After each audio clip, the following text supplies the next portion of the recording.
Hello and welcome. In this video, we're going to continue our sustainability series. And I don't know about you, but I'm tired of buying and throwing away Ziploc baggies all the time. Especially when all I want is a little snack to take with me on a car ride or something like that. So why not use some scraps?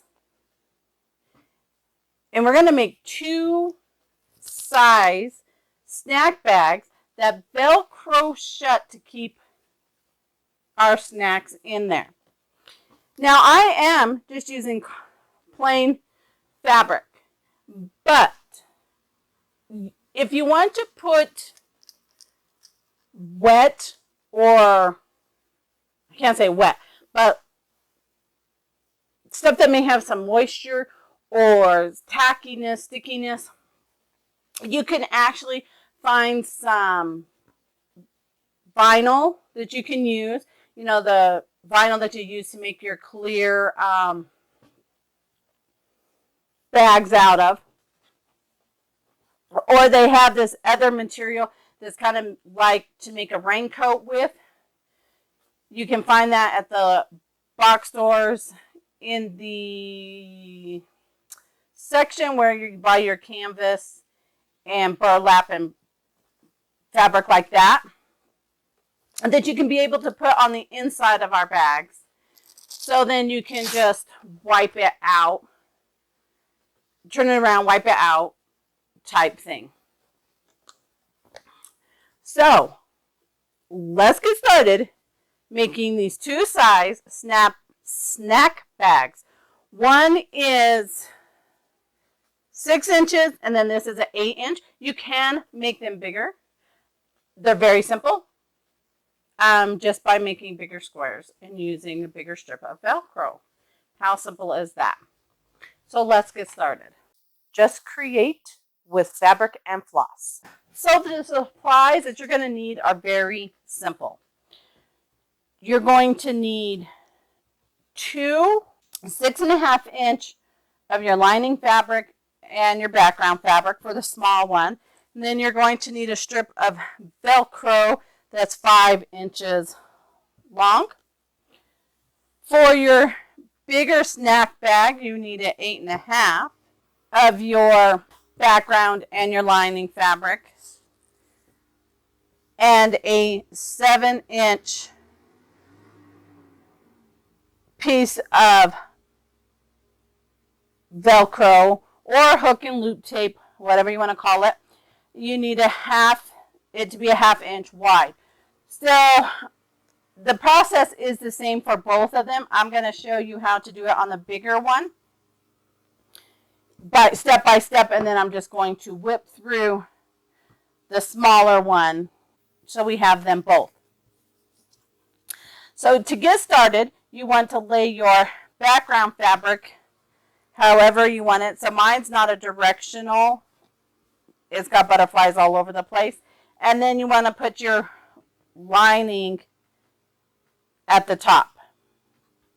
And you're going to sew them right sides together just along that one edge. So you have your lining fabric, and then you put your background fabric on top with right sides together, and then just sew along the bottom. So then when you open it up, your lining's at the top, and your outside fabric is at the bottom.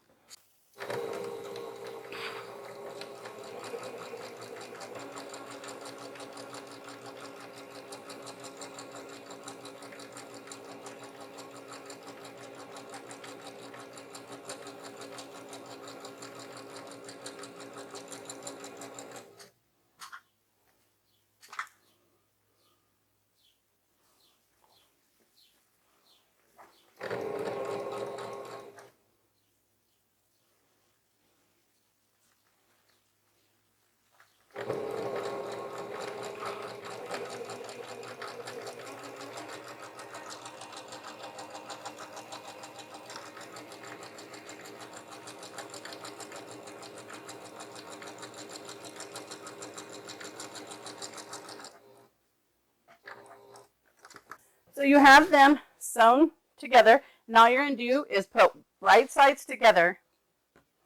You do not have to press, but if you decide to press, make sure you press in opposite directions so they nestle together.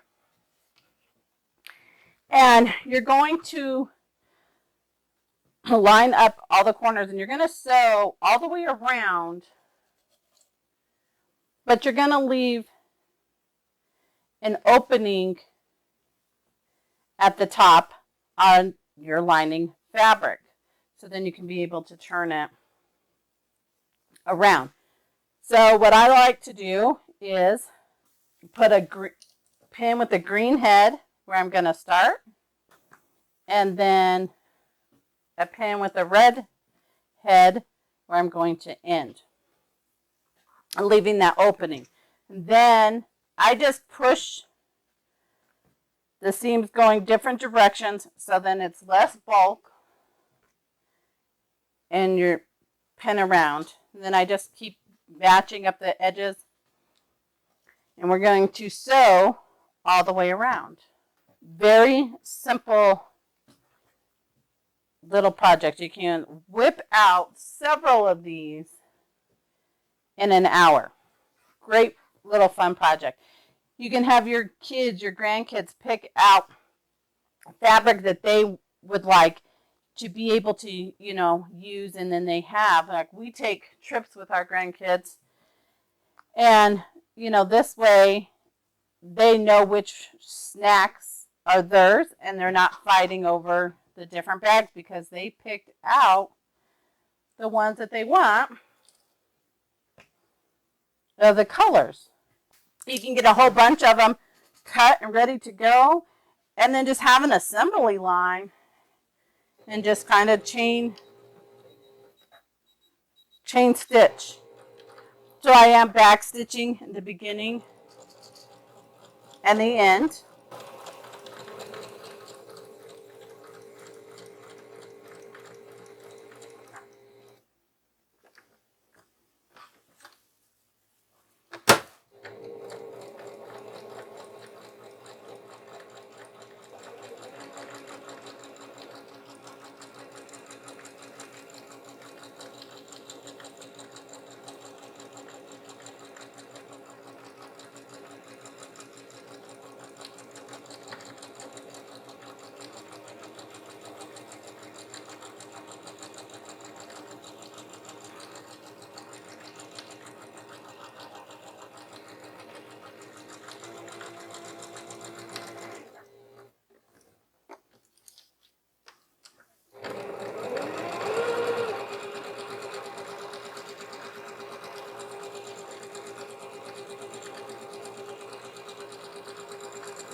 Then you're going to clip the corners and turn it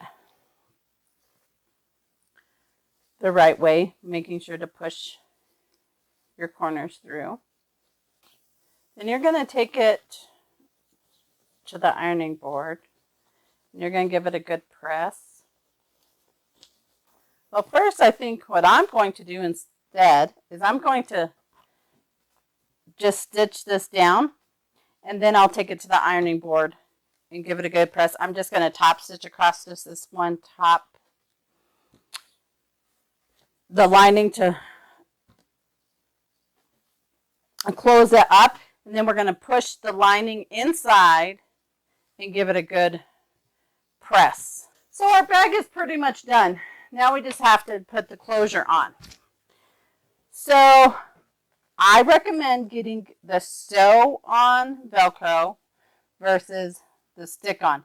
The stick on will gunk up your needle and make it harder to sew through. So I just like to lay it in there where you kind of want it. And then I'm just going to pin it. I do one side at a time. And you just kind of want to center it in between the edges. And you're just using the pins just to hold it in place till you get it sewn in. And then you just sew all the way around it, right along the edge. I like to just leave it like this so then you're not fighting with